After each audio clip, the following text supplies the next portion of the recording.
जावेद साहब, सबसे पहले गुफ्तगू करेंगे अमरीका ईरान तनाज़े के ऊपर। तो सर, एक तरफ तो सालसी की बातें चल रही थी और मामला हल होने की तरफ जा रहा था। अमरीका ने एक बार फिर से जो है वो हमला किया है और मामला जो है वो अब दोबारा से ख़तरे में पड़ गया है, कहीं दोबारा जंग की तरफ जा रहे हैं। क्या समझते हैं आप? देखिए, ये जो कॉन्फ्लिक्ट है ईरान और यूएस का, हम इसको काफ़ी दिनों से आप लोग भी और हम लोग भी कवर भी कर रहे हैं और इस पर तज्ज़िये भी दे रहे हैं।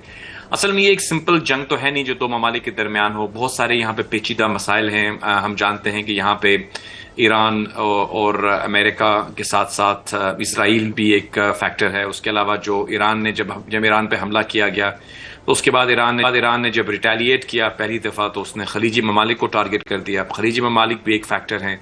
फिर उसके साथ साथ ऐसी एंटिटीज़ हैं, नॉन स्टेट एक्टर्स, जो कि हिजबुल्लाह है, लेबनान में है, तो इराक से कुछ भी हमले हुए आप जानते हैं कुछ दिन पहले सऊदी अरेबिया पे। तो ये एक सिंपल जंग नहीं है जिसको दो फरीकों के दरमियान हो और उसके बारे में मुज़ाकरात करके उसको रिजॉल्व कर लिया जाए। बहुत सारे एलिमेंट्स हैं जिनसे बात की जा रही है। गालिबन इसीलिए इसमें कुछ वक्त भी लगा है, लेकिन अभी भी मैं समझता हूँ गो कि कोई भी हमला किसी पे होता है, चाहे पहले आप जानते हैं कि सऊदी अरेबिया पे भी हमले हुए थे, खलीजी ममालिक पे भी हमले हुए थे। इस तरह से हमें ये लगता है कुछ स्पॉयलर्स भी हैं इस तमाम सिनारियों में जो कि इस चीज़ को डीरेल करना चाहते हैं। लेकिन जो फरीकैन हैं जिसमें ऑफ कोर्स पाकिस्तान जो है वो मुखलिसाना तौर पर अपनी सालिसी की कोशिशें कर रहा है। फील्ड मार्शल साहब आप जानते हैं अभी रिसेंटली ईरान गए और वहां पे उनकी मुलाकातें हुई बहुत अहम तरीन लोगों के साथ। और उसके बाद डोनाल्ड ट्रंप की जो पोस्ट आई जिसमें उन्होंने बिल्कुल वाज़ेह अंदाज में ये कहा कि वो अमन की डील के बहुत करीब हैं और उन्होंने तमाम खित्ते के ममालिक जितने भी वहाँ के सदूर हैं, वहाँ के फरमारवा हैं, बादशाह, उनसे टेलीफोन पे बात की और इस मसले का हमें नजर आया कि अब हल के करीब हम पहुँचने वाले हैं। लेकिन फिर कुछ और ट्विस्ट आई मामले में। तो अभी भी मैं कहता हूँ कि आज इस वक्त जब हम 26 मई को इस टाइम बात कर रहे हैं तो अभी तो सूरत हाल कंट्रोल में है, लेकिन अब ये लम्हा बदलती हुई सिचुएशन है तो इसके बारे में प्रिडिक्ट करना तो मुमकिन नहीं है। लेकिन मैं ये कह सकता हूँ आपको कि अमन की जो कोशिशें हैं वो जारी हैं और इस तरह के कुछ हमले जो हैं वो ऑफ कोर्स अनफॉर्चुनेट हैं, नहीं होने चाहिए। लेकिन आई होप कि जो प्रोसेस है वो डीरेल नहीं होगी और जो मेन इश्यूज हैं उनके रेजोल्यूशन के हवाले से जो काविशें की गई हैं उन पर कोई ना कोई जो है वो पॉजिटिव रिजल्ट जो जरूर आएंगे इंशाल्लाह। ठीक है। अच्छा जावेद साहब, ये जो ट्रस्ट का फुकदान है जो ईरान को अमेरिका की तरफ से है, ईरान ने बारहा कहा है कि जब भी डील की बात हो रही होती है, मामला हल होने की तरफ जा रहे होते हैं, या तो इसराइल की जानिब से हमला कर दिया जाता है या अमेरिका की जानिब से हमला कर दिया जाता है। तो ये जो डेंट पड़ा है ट्रस्ट को लेकर, ये क्या वाज़ेह वजह है कि मामला अभी तक हल नहीं हो पा रहा दोनों फरीकैन के दरमियान? जी देखिए, ये बात बिल्कुल सही है कि कहीं ना कहीं से जो ऑब्वियसली जो हमले हुए हैं तो ट्रस्ट का फुकदान तो है। जो काविशें हो रही हैं अमन मज़ाकरात के जरिए, इस्लामाबाद टॉक्स जब हुए उससे लेकर आज तक, बल्कि 2 दिन पहले तक आप जानते हैं फील्ड मार्शल साहब जो वो बराह रास्त इस सारे प्रोसेस को खुद मैनेज कर रहे हैं, उनकी टीम मैनेज कर रही है, फॉरेन ऑफिस मैनेज कर रहा है। तो कोशिशें तो यही हैं कि जो ट्रस्ट का फुकदान है उसको किसी हद तक ओवरकम किया जाए। लेकिन ऑफ कोर्स वो ट्रस्ट का फुकदान दोनों तरफ है। मैंने आपको अपने पहले जवाब में भी इशारा किया कि कुछ हमले यकीनन ईरान पे हुए, लेकिन कुछ हमले ऐसे हैं जो सऊदी अरेबिया पे भी हुए, यूएई पे भी हुए इन तमाम मुज़ाकरात के दौरान। तो ट्रस्ट का फुकदान जो वो दोनों तरफ है। दोनों जो फरीकैन हैं या तीनों फरीकैन हैं, इसराइल को भी अगर आप शामिल कर लें तो ऑफकोर्स ये एक पेचीदा मसला है। लेकिन हमें एक चीज़ भी जहन में रखनी है कि देखिए इन कुछ ऐसे फैक्टर्स हैं जो कि हो सकता है कि इस मसले को डीरेल करना चाहते हों, कुछ ऐसे स्पॉयलर्स भी हो सकते हैं, लेकिन जो फोकस है वो इस मसले के सोल्यूशन की तरफ होना चाहिए। और हम समझते हैं कि इस तरह के जो हमले हैं वो बिल्कुल उनको कंडेम किया जाना चाहिए, लेकिन जो मेन इश्यूज हैं उनको जब तक आप एड्रेस नहीं करेंगे, जैसे आबना हुर्मुज है, इसका ओपन करना जो है वो जरूरी है। चाइना से मुज़ाकरात जो हुए डोनाल्ड ट्रंप के, उसके बाद भी यही मैसेज आया।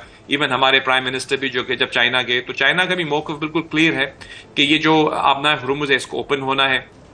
इसके हवाले से जो दूसरी चीज़ है वो है न्यूक्लियर के हवाले से जो सवालात किए जाते हैं, ऑफकोर्स के वहाँ पे जो यूरेनियम का अफजाइश को किस हद तक कंट्रोल में रखना है। उसके अलावा जो प्रॉक्सीज हैं, ऐसी नॉन स्टेट एक्टर्स हैं जिनको सपोर्ट की जाती है खित्ते में, वो नहीं होनी चाहिए। ये वो ऐसे अहम इशूज हैं जिन पर बात हुई है और मैं समझता हूँ काफ़ी हद तक प्रोग्रेस भी हुई है।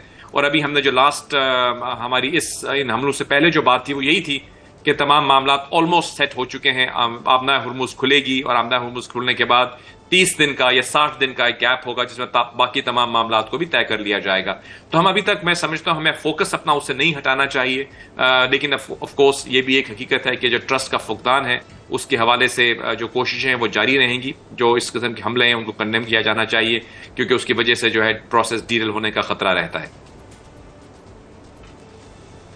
ठीक है। अच्छा, जब ये सब कल सदर ट्रंप की जानिब से कहा गया था कि अब्राहम अकॉर्ड में शमूलियत इख्तियार करनी चाहिए, जिसमें उन्होंने पाकिस्तान का नाम लिया, सऊदी अरब का नाम लिया, कतर का नाम लिया, और अब इस अचानक डील को किस तरह से देख रहे हैं, जब अमरीकी सदर की जानिब से बारहा ये कहा जा रहा है कि इस डील का हिस्सा होना चाहिए इन तमाम ममालिक को?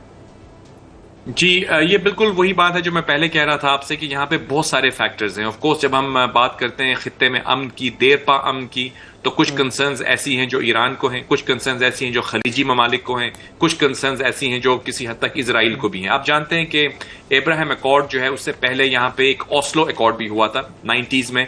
यासिर अराफात उस वक्त थे और उस वक्त ये डिसाइड किया गया था कि यहाँ पे 2 स्टेट सोल्यूशन होगा, यानी फलस्तीनियों के लिए एक अलहदा रियासत होगी, इजराइल को तस्लीम किया जाएगा। यानी इस हवाले से पहले तो मौक़िफ़ किया था कि इसराइल की एग्जिस्टेंस से ही लोग समझते थे कि वो गलत है। अभी भी कुछ लोग ये समझते हैं कि इसराइल को यहाँ नहीं होना चाहिए, लेकिन जो 2 स्टेट सोल्यूशन की बात की जाती है ओस्लो अकॉर्ड की रोशनी में, उसमें यही कहा जाता है कि 2 इंडिपेंडेंट स्टेट्स होंगी, और जो पैलेस्टीनियन स्टेट है वो जेरूसलम जो है, जिसे हम ऑब्वियसली वहां पे उनका वो कैपिटल वहीं पे होगा उसका, पैलेस्टीनियन स्टेट का, और उसके साथ अगर इसराइल की स्टेट होती है तो वो भी, इसको हम 2 स्टेट सोल्यूशन कहते हैं। लेकिन उसके बाद हमने देखा कि काफी अरसा गुजर जाने के बाद ये मसला क्योंकि अमल दरामद नहीं हो सका, तो कुछ लोगों ने खित्ते में जो मौजूद है उन्होंने ये एक नई जो है सोच इसने जन्म लिया, इब्राहिम अकॉर्ड्स। अब इब्राहिम अकॉर्ड्स आपको मैं बताता चलूं, हजरत इब्राहिम जो हम सब के आज हम हज के दिन पे बात कर रहे हैं, तो उन्हीं के मनासिक होते हैं हजरत इब्राहिम की याद में, जो अल्लाह ताला ने सारी ये हमारी मनासिक की हैं। तो ये कुछ लोगों ने ये सोच उठाई